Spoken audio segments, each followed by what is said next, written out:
And we are live. Hey guys, welcome back to Rankable episode 43. I'm your host as usual, Jared Thomas, Senior Account Executive at iPullRank.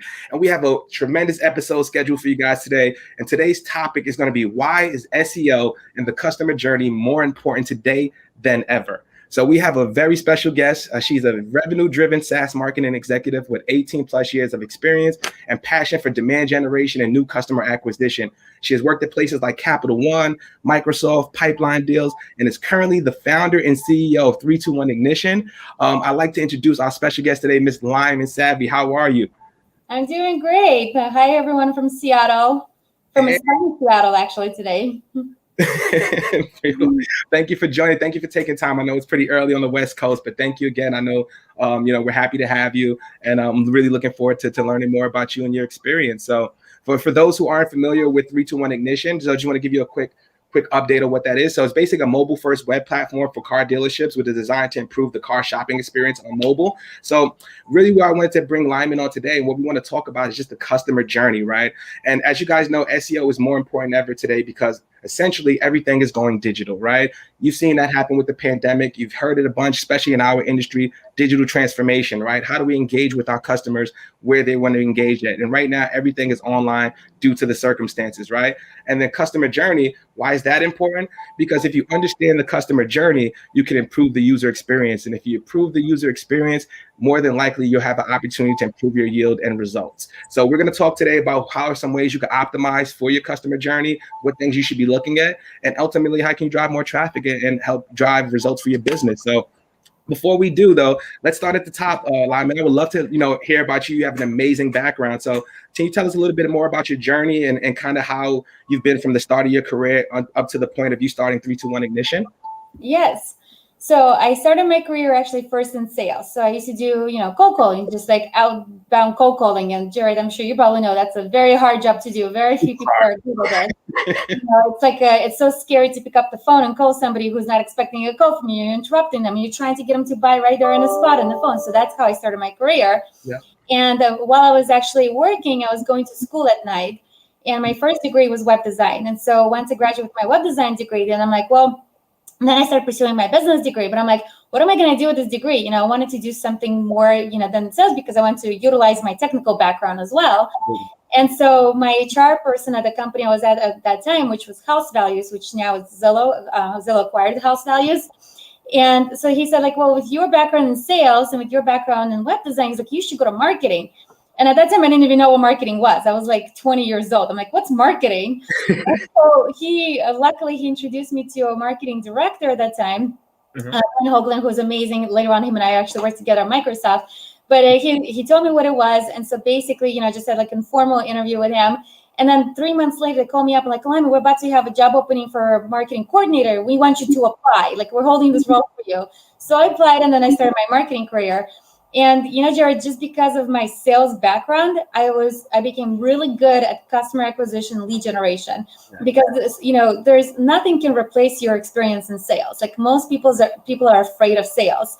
They don't know first thing what it's like to actually do outbound cold calling, like not just, taking orders of where somebody comes in and says, I want to buy this, but how do you get somebody to even realize they have a problem? Like, cold calling. And so by me being, with my sales background, I became really, really good at lead generation and customer acquisition. And so fast forward, every company I ever worked at, they hired me because that's what my specialty is. And of course, I've done everything from landing page optimization, email marketing, direct mail marketing, Google ads, Facebook ads, any kind of social media ads. Like basically I've done everything from paid media to traditional out of home, TV advertisement, radio advertisement, like basically the whole gamut. Got it. Yeah. I love it. And you made a good point, right? I think I say this all the time. And as sales folks, I think we understand that. I think sales folks are usually the best marketers, but it's hard for marketers to turn their sales hat on. And it's the reason why you just hit on it, right? You hit the nail on the head. We understand the customer problem. We're on the front lines and we're hearing the challenges. So we understand how they want to be communicated with. And then we could translate that into our campaigns and our projects and what we're doing to, for customer acquisition and demand gen. So sales folks and marketing should be fully aligned. I think they're not aligned in most organizations right now. It's a big 100%. I think the reason why salespeople are really good marketers is because salespeople know that you only have 5 seconds to grab somebody's time. Yeah. And so when you transition to marketing, you write copy, you write messaging that that, within 2 to 3 words, when somebody lands on a landing page, how are you going to grab their attention? If a person doesn't have sales background, I usually see copy like really long, extra words. And I'm like, no. You have 5 seconds to grab their attention. And I literally mastered that from being in sales. Like there's no way I would have been good at that if I didn't do sales at first. Absolutely. And before we get into the customer journey, I would love to talk about, because we have a lot of sales folks that listen to this as well. Like, how did you overcome your fear of cold calling? Like, what was that like, your first cold call? Like, how did you overcome it? How did you get really good at it? It's all about who you surround yourself with. And I definitely believe that salespeople, they feed off each other. Totally. It's only scary if you're sitting at home doing it by yourself. But if you're in a organization where there's like a sales floor, and all the salespeople are sitting right next to each other, they're just dialing, they're making sales, they're ringing the bell, just energized. And the funny thing is, after when I first got my first marketing job, my marketing coordinator, all I was doing is email marketing at first. Like the first 3 years, I was just doing email marketing nonstop. But one of the responsibilities they gave me is to do sales contests. They're like, Lyamen, you have all the friends in the sales team, like you should be doing sales contests for them.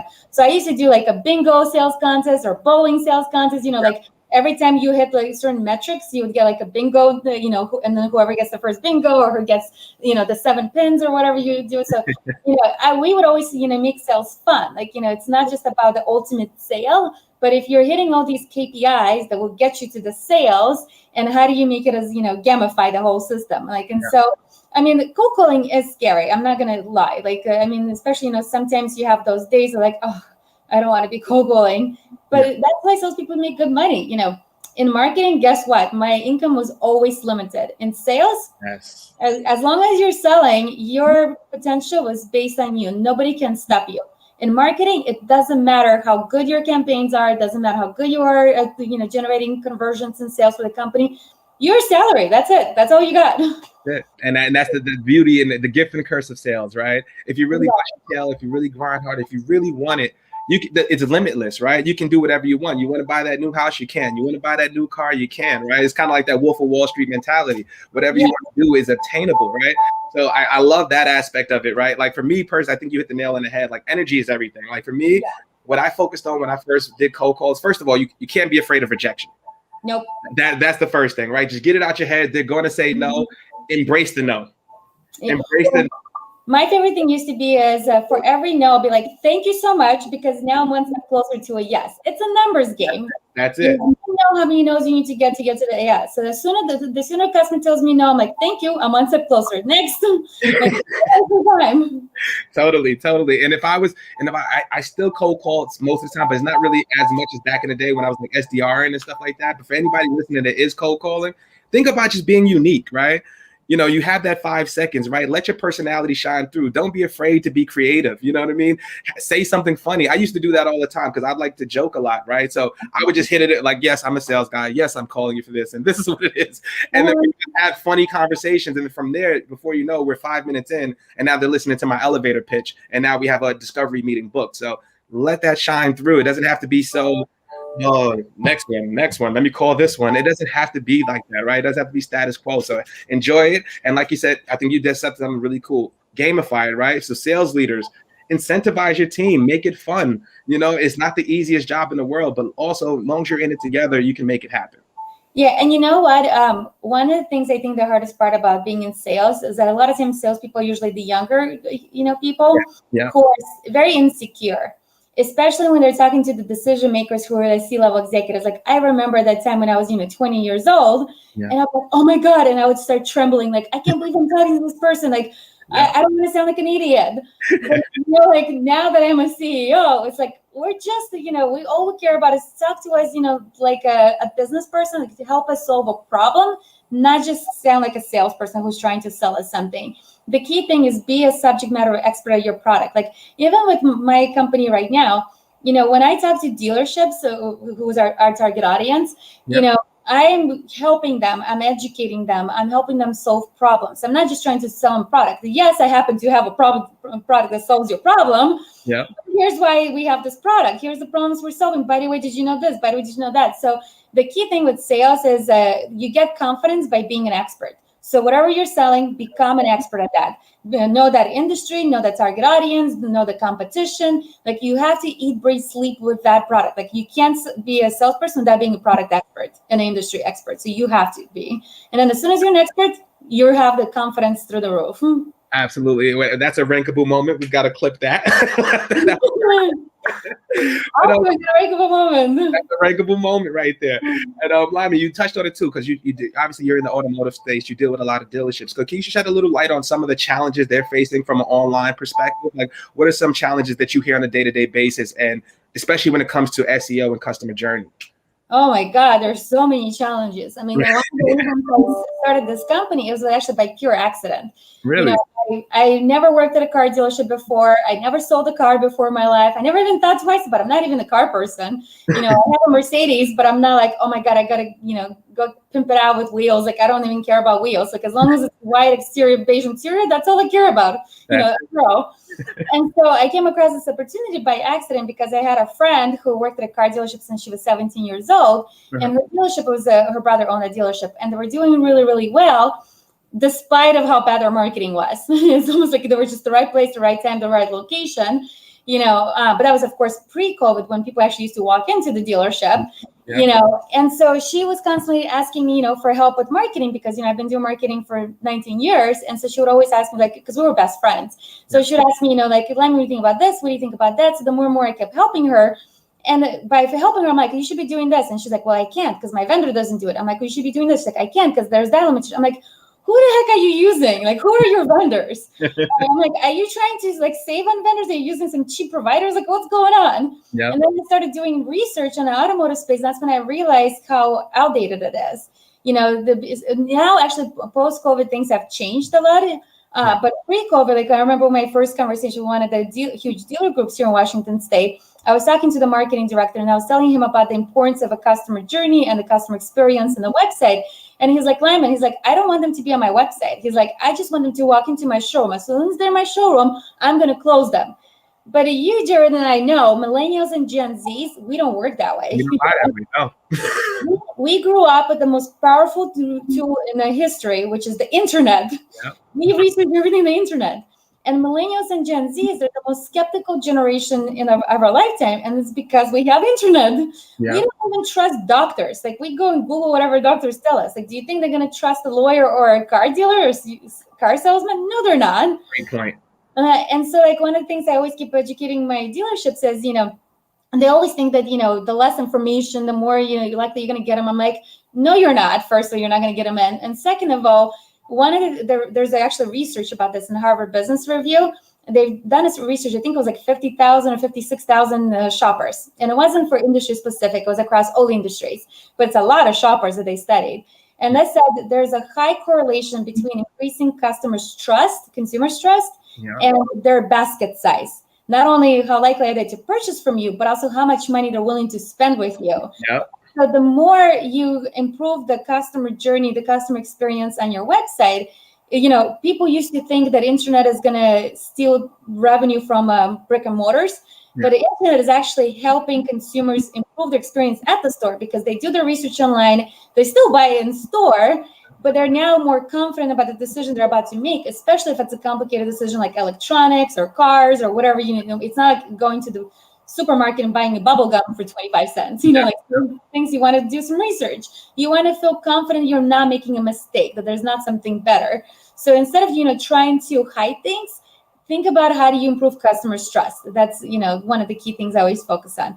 And Jared, I totally forgot what the question was. No, you hit the nail on the head. As far as like the customer, what are the challenges facing the automotive industry? I think you hit it on the head. Like, because when I first started dealing, at least in online space, right? I started in display advertising, and then I used to work with a lot of automotive dealers, and their cost per acquisition was extremely high.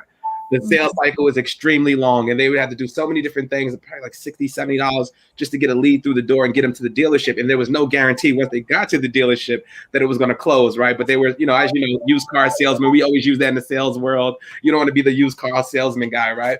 But like, what did that customer journey look like now? Being that they had to adapt and not have people in store, what does that look like? And really, there's a lot of consumer education that's needed to get them to that point, right? So how have they adapted, and how has your platform kind of helped them shift that way? Well, so one of the things besides even just, customer journey in terms of, transparency and everything, one of the trends that I noticed that for some reason a lot of people were not noticing is the mobile usage. Yes. Majority of the internet traffic now is actually mobile surpassed desktop in 2019. Yeah. And so when you're thinking about the customer journey, it's not just about what information you have, but what is the experience like on a mobile device? If you think about it, do you remember back in the days when internet was first created? And we knew that if we go to a website for a company, a business, store, whatever, we knew that the website is going to have limited information versus if we go into the store or call the store. Yeah. But then consumers started expecting, they demanded and expected that the website is going to have the same information as if they were talking to somebody at the store. Exactly. Then mobile came around and people knew that, hey, if I go to a desktop website, I'm going to have more information than if I go on a mobile. Because remember, mobile used to have you're seeing this little splash page and it says, click here to view a full site. But then if you click to view a view site, shrink and, all that stuff. So people knew that, hey, if I'm on a mobile device, I'm going to have a worse experience than if I go on a desktop. But now consumers expect the same experience on a mobile and even better because mobile has a lot of features that improve customer journey and experience than they do on desktop. Yeah. And so it's really important to look at your Google Analytics and see actually where's your traffic coming from? What device are people shopping on? Some industries, maybe it's 50-50, but majority of the dealerships now, it's like 70% mobile and, 30% desktop. And most importantly, I know your social media is important to you. Guess what percent of Facebook audience is mobile versus desktop? I would assume 90, right? Exactly. So, Facebook is a publicly traded company, so they publish all that information. And a majority, like 90% of a Facebook audience is mobile. Instagram, until recently, only like a few months, I think ago, maybe less than a year ago, they didn't even have a desktop version of the Instagram. It was only mobile.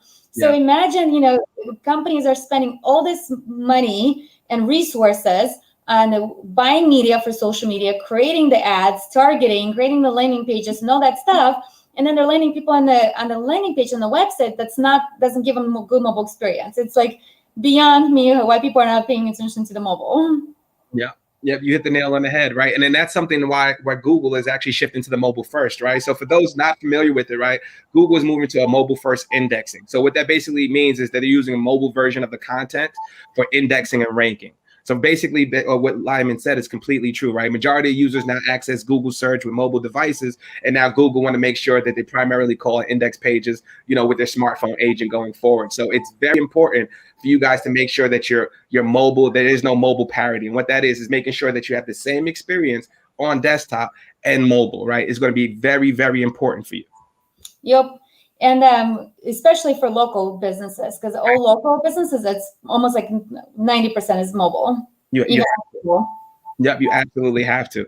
So another question I was going to ask you as well. So what, as far as SEO, or matter of fact, like as far as customer in journey, right? Like what are some things that's, let's say for instance, I'm an automotive dealer, I'm used to doing it the same way, the old way, in terms of, hey, having them come into the site. What are some things that I should be looking at in order to improve my customer journey and to improve the user experience and how I interact with my customers? What are some things that they should be looking at? Yeah, so this is actually $1 million question because it's so hard to explain it without actually showing you visually.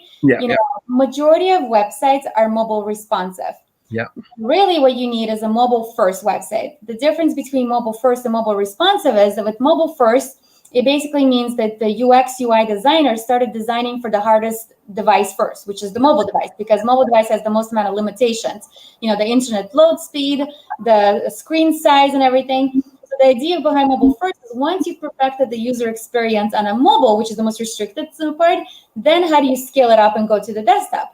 Versus a mobile responsive, you're starting with the desktop, which has the least amount of limitations. You have a limited space, the internet, bandwidth is very fast.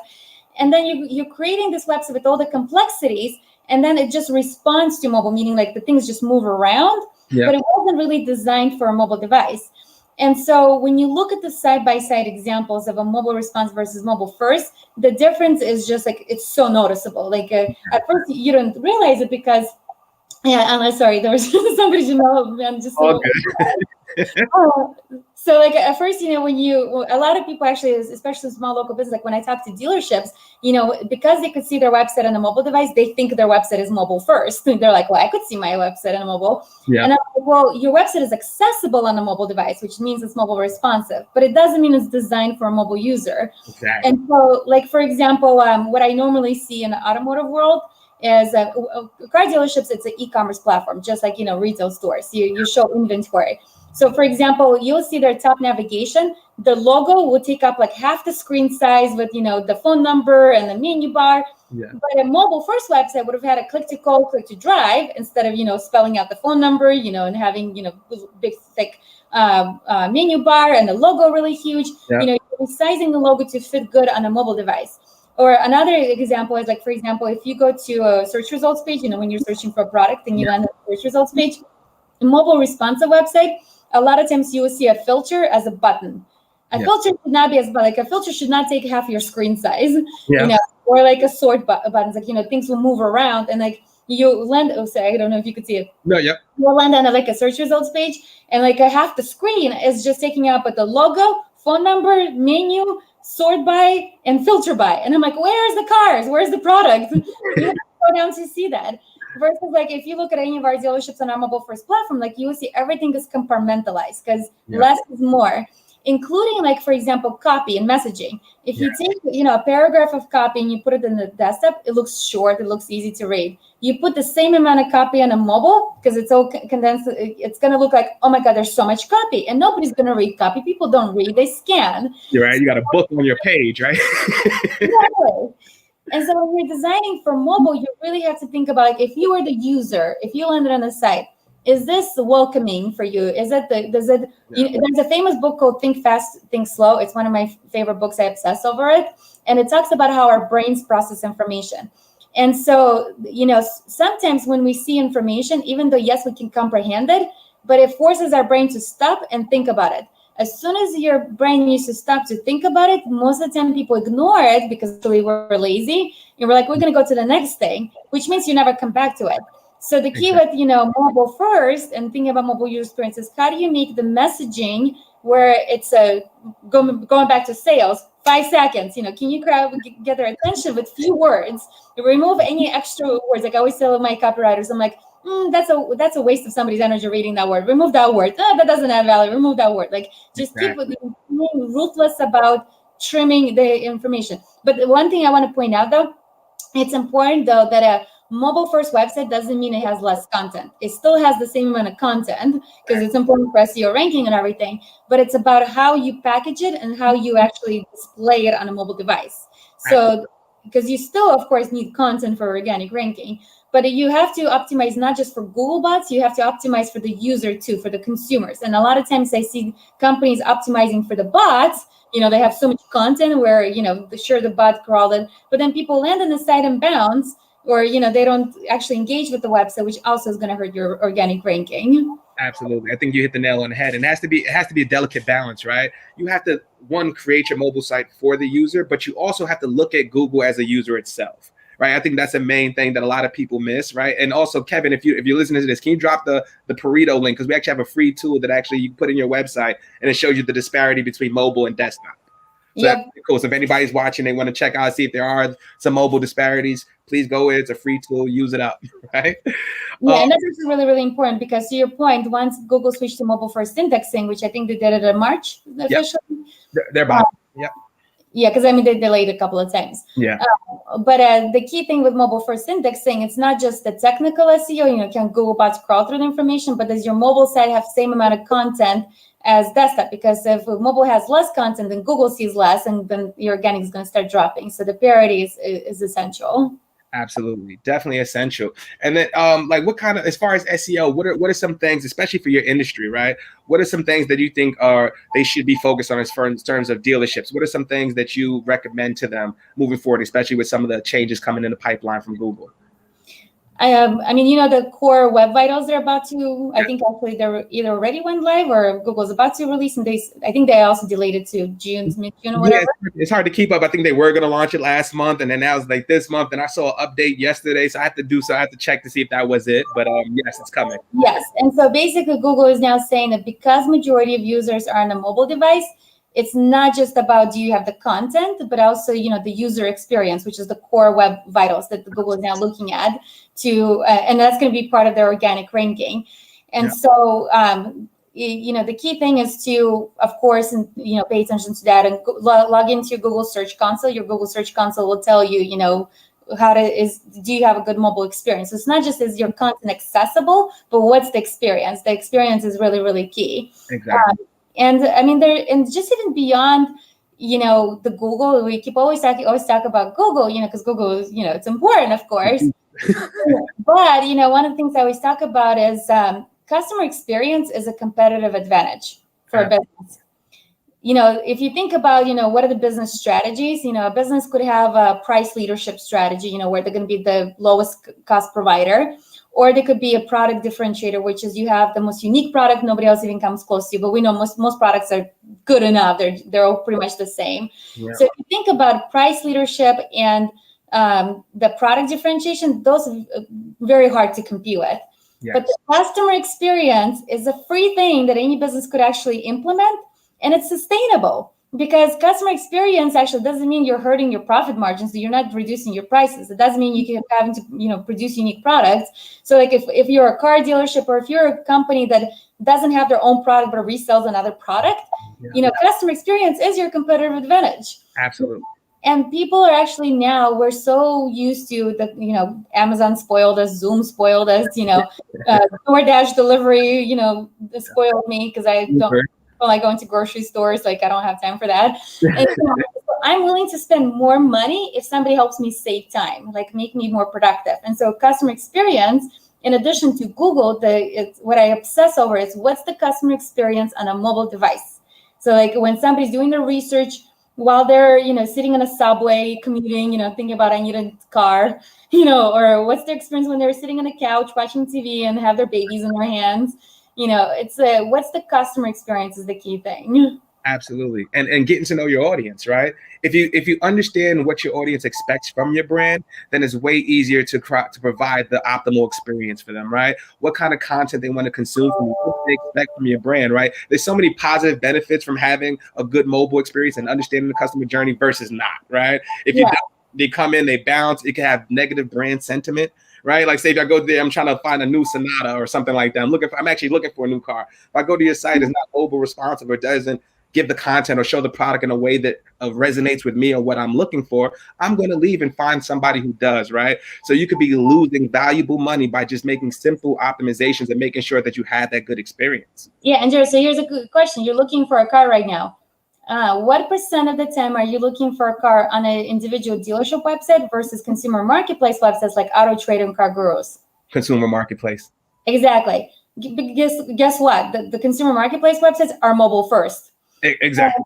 And you know because it's easier for you to sort of shop for it. And you probably, once you see a car you like, you probably click to go to the dealership website and you're like, and you immediately bounce and go back to the marketplace. Exactly. And guess what? Marketplace websites, they actually make it difficult for businesses to compete because all you're competing on is the price and the product, which you have no control over. Yeah. But if you focus on making sure your website is the best experience, then consumers are actually, now you're competing on experience. So what it's like to buy from your dealership, what it's like to, the life of a customer. It's like because I have a Mercedes, and when I'm right now need to get a new Mercedes, and there's one Mercedes here in Bellevue where I live, and they have the worst customer service. But I'm thinking about, but what happens once I buy the car? I need to service my car. I don't want to go all the way to Linwood. And so, you really have to think about when a customer comes to your website and they're during the sales process, they're having a hard time. The first thing comes to mind is like, what's going to be my experience after I buy the car? Because that's actually even a bigger pain point, because now I'm going to own this car for 3 to 5 years, whatever. Exactly. And I think that applies to B2B market. It applies to every brand, right? Not just the audience. Right? Same thing with I say it for the B2B, like this, it's so antiquated. That's why I'm so big on personal brand. But back in the day, you remember you fill out a form and then you get a call from the SDR. The SDR takes a couple of questions down, then he send it to the sales guy. The sales guys ask the same question. Oh my God. Don't get me started on this. Whoever came up with the stupid SDR model, I don't know what needs to be done to that person, because that is the most ridiculous thing I've ever seen. Like, there's been companies like where I was a serious buyer and I would contact, but I'm a CEO. I don't have a lot of time. Like, I work till 2-3 o'clock in the morning. So when I'm inquiring and I want to know first of all, any company who doesn't publish the prices online, stop doing that. Yes. You will not get my business that way, because I don't have time. Like, why are you hiding your price? Like, what is there to hide? Like, are you ashamed of your prices? Do you not stand behind your prices? Why do people have like, what they're going to say, competing on prices? They want the competitors to know and undercut them. That's the competitors will know. Guess what? It's easy to do secret shopper calls. Competitors will know, but all you're doing is hurting your consumers. So one, it pisses me off when companies don't publish the prices. Two is when I get an SDR who doesn't know the product, who's very junior, doesn't know anything about what I'm going through as a CEO of a company, problems that I'm trying to solve for, and he's just like, well, let me first find out if this is a good fit. Dude, don't waste my time trying to figure out if it's a good fit. I will tell you if it's a good fit. Tell me who your product is, and then I will tell you if it's a good fit. I mean, it's so simple, but the fact that we still do it is just beyond me, right? And that's all I preach on LinkedIn, right? Like, how do we make a frictionless sale? You're a CEO, like you said, you want what you want when you want. You're running a business. You don't have time to have 5 different calls to get one product and then get on the customer success call, launch it off and all. It's unnecessary, right? So we use. What's crazy is when I used to be in sales, the one thing I learned is the hardest thing to do is to get a decision maker on the phone. Yeah. Why would anybody let go of the decision maker on the phone with them? What is wrong with you? There you want the decision maker on the phone. Keep him on the phone and trying to sell the product. Why are you telling him somebody else is going to come? Guess what? When another person calls him, that person's not going to be available. Then you're going to be spending all the time chasing them, trying to get them back on the phone. So why would you ever let him off the phone? That's it right there. That's it right. You hit that's another rankable moment, and I just realized we're over. So I don't want to keep you longer, Lyamen, but I just want to say thank you so much for coming today. I enjoyed this conversation. It went over. But I'm definitely a fan of yours. I'm definitely rooting for you. And I would love to keep in touch. And if anybody's watching this, you want to keep in touch with Lyamen, please connect with her on LinkedIn. She's a great person. Would love to share insights. And we look forward to another episode next week. We have the influencer marketer of HubSpot, Anton, coming to join us. So it's going to be a really good one. Influencer 101. How do you track? How do you measure it? And how do you successfully launch those campaigns? Oh, give a shout out to Anton. That's my buddy. Oh, really? Buddy, yes. From Rush. Small, yep. Small world. Yep. So thank you again, Lyamen. It's a pleasure. And thank you for everybody attending. We'll see you guys next week. Have a great one. Bye. Take care. Bye.